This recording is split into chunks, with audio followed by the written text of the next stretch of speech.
The anime landscape has seen a huge rise in supernatural horror battle shonen, and one of my favorite manga in this genre is getting an adaptation, and is sure to be your future favorite anime. DanDaDan, created by mangaka Yukinobu Tatsu after serving as an assistant on Hell's Paradise and Chainsaw Man.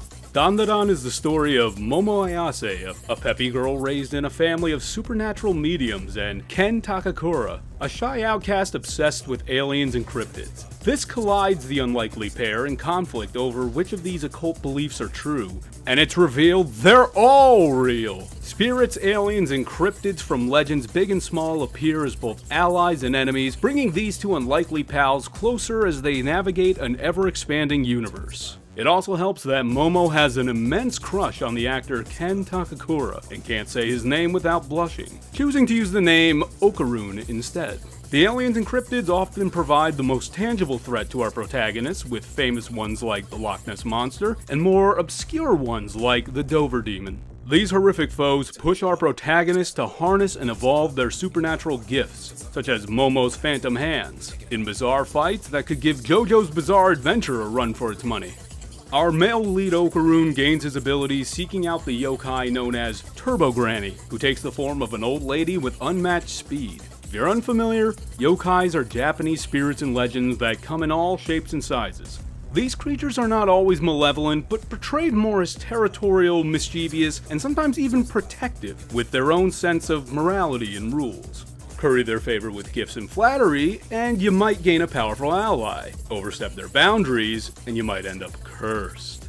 DanDaDan treats yokai in this light as Okarun is cursed by having his balls stolen by the Turbo Granny. I promise that's not his superpower. Instead, Momo manages to pacify the yokai, who was once a spirit who comforted women after tragic deaths. Granny lends her speed to Okarun, who can transform into a hilariously depressed speedster. Granny is put into a Maneki Neko doll, the lucky cat thing you might see in Chinese restaurants, and what the Pokemon Meowth is based off. And as such, Granny becomes a series cute mascot, similar to Cone from Bleach and Taro from Cardcaptor Sakura.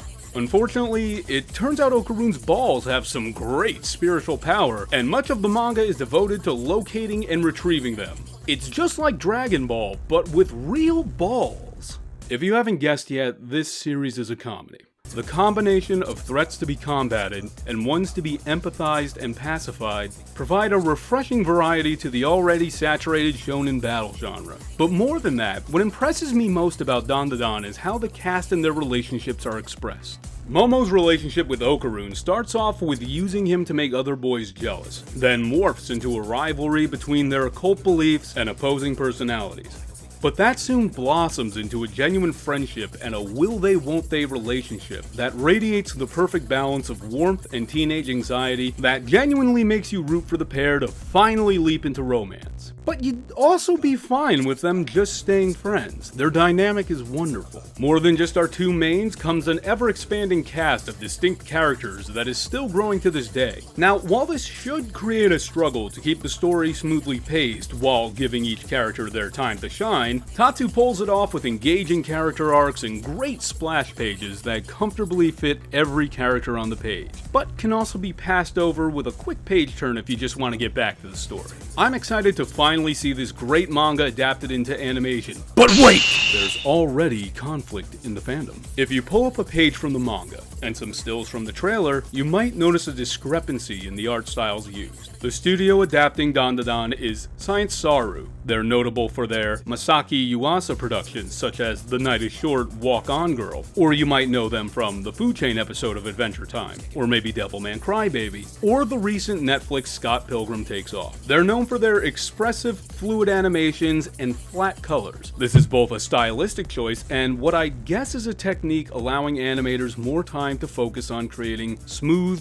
dynamic motions in their work. Tatsu's style is decidedly different from that. There's a ton of attention to the shading, the details in the character's hair, the monsters and spirits are all expressed with intricate and imaginative designs. It's not unreasonable that a fan of the manga might see the anime style and think, That's not quite right. I suspect the anime will be subject to a ton of criticism in this regard, but Science Saru's quality library of animations speak for itself. I personally enjoy this style a lot, and believe others will too once they get to experience it in full. DanDaDan's adaptation releases in 2024, and frankly was a long time coming, considering it will mark the 3rd year of the manga's publication and will have over a dozen volumes by that point. I cannot wait to watch this on release and hope it will bring a ton of new fans into the mix. If you want more manga recommendations, check out my 9 best horror comics video, and check out some of my comic of the week shorts where I recommend the best comics or manga of the week. Like and subscribe and all that, and keep on reading.